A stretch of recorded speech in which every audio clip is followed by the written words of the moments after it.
Let's take you through the newspapers, and we'll start with the Mail on Sunday. It has a picture from the Queen's cameo appearance alongside Paddington Bear with the headline, "Marmalade, Your Majesty." Rock and roll, says the Sunday Mirror, with a picture of Queen's Brian May kicking off the party at the Palace last night. The Sunday Times has a picture of the Queen having tea with Paddington Bear, saying it's been the party of a lifetime for the world's grandmother. And the Sunday Express has Prince Charles, who said, "Thank you for being there for us, Mummy." Let's go through the papers then in a bit more detail with royal broadcaster and commentator Rafe Heydel-Mankoo and our very own Neil Oliver. Gents, good morning, good morning. Good morning. Neil, let's start with the Observer, should we? Looking at being patriotic, and Labour says, well, if you want a patriotic party, it's them. I know, I find this, I am breathless at the audacity. Writing in today's Observer, Lucy Powell, the Shadow Secretary of State for Digital, Culture, Media and Sport, says Labour is the party which now stands up for much-loved British institutions, trying to position Labour as the party of patriotism. The either party, frankly, either the Conservatives or Labour would have the temerity, the unmitigated gall after the last few years to claim love of country, absolutely takes my breath away. I mean, from 2016 and the Brexit referendum, when politicians of every stripe colluded in an attempt to thwart the will of the largest plebiscite, to demonstrate love, if there was a time to demonstrate love of country, it would have been in standing up for and with the will of the people, which was not done. And in so many ways, it's demonstrably the case that neither party is committed to anything heartfelt. I find that both parties are hollow. They are guided by what they think is the whim or the notion of the day. There's no commitment from either Boris Johnson or any of his little wizards. Neither is there anything from Keir Starmer or his. And I find it the most blatant, hypocritical power grab for Labour to stand up and say that after what has been going on in recent years that they are the party of patriotism. I am appalled. Oh, what do you reckon, Ray? No, I agree completely. I mean, the Labour Party of Kevin Attlee was a proudly patriotic party, but that bears no resemblance to the party that we see today. There's been a sneering condescension towards this country, towards English people. You remember Emily Thornberry, and a condescending attitude towards the flag. And there's been this elevation of identity politics over British culture. It's almost as if any identity is fine to have in the Labour Party, apart from your British or your English identity. Yeah, do you know that you do get a sense of that? I was saying on air the other morning that it's nice to be able to feel proudly British without having to sort of somehow apologise for it at the moment. Yes, I mean, I think it's important, to say that the Jubilee, it's a splendid moment, and it's bright and it's uplifting, but it is just a day. It is just a brief and transient time, and reality for people, the everyday lived reality for people at the moment is hard and getting harder. And what people need from politicians at a time like this is some kind of leadership, and also a sense from them that they believe in the same things that the people of the country broadly believe in. And there has been a gross dereliction of duty there. I don't think there is anything heartfelt in the political class, or if there is, it's not demonstrated. They keep that light under a bushel for some reason. And I think it's so important. Yes, Jubilee, great, good to see it, good that these moments are marked. But what we need at the moment is leadership. And this tawdry attempt by Labour to just pick on the latest thing to claim that we are the party of patriotism it's just a blatant attempt to try and obfuscate from reality. But it's important to remember, 2019 was supposed to be the great realignment election, when the country moved away from using economics as a distinction of which party you belong to culture. Because culture is now the real determination. And we've seen that with Brexit. We've even seen that in COVID reactions. And the Labour Party lost all of its small c conservative patriots who came over first to the Brexit Party and then with Boris Johnson to the Tory Party. And that was supposed to have set the battleground for the future. And the great lost opportunity, I think, are all of the scandals that have engulfed the Tory Party because you needed to have at least one more election to solidify that small c Labour vote.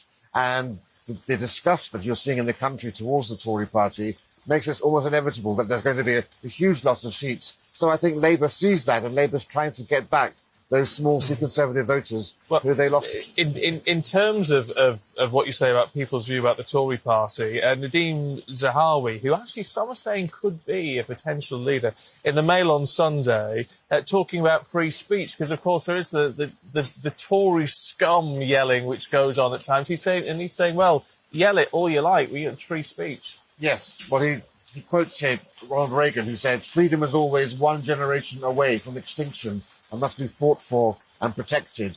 And he's written a piece here in the Mail based upon an experience he had at Warwick University, where he was cancelled by the braying mob and shouted down, "Tory scum, Tory scum."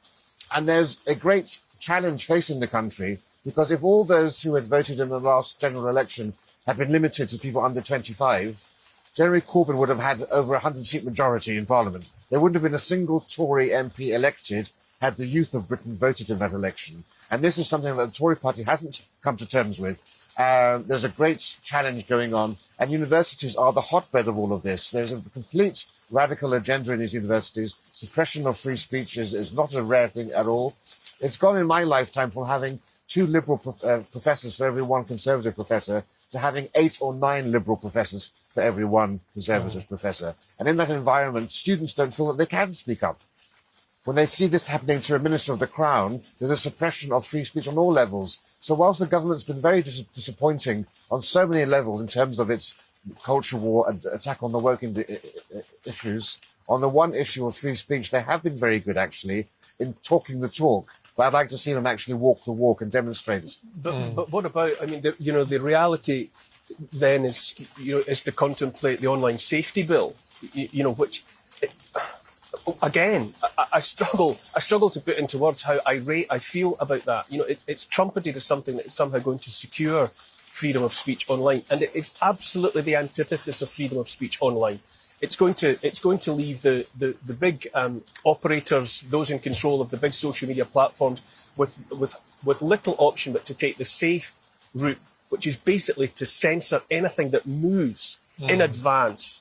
Better that than face the consequences of inadvertently or otherwise putting something out into the open public domain for which they could be criticised. The online safety bill is a disaster for free speech. That is online is where most people, that is the public square now. The social media platforms are in lieu of the public square. That is where the ideas of the day are supposed to be discussed and debated. The online safety bill is going to make sure that is even less possible. So how anyone from within the Tory party can claim that they're standing up for freedom of speech in the context of the online safety bill, I do not know. Well, I mean, it's the public square in the modern age. What it's meant to be, what was always the place we used to go and discuss our thoughts and air our views was down the pub.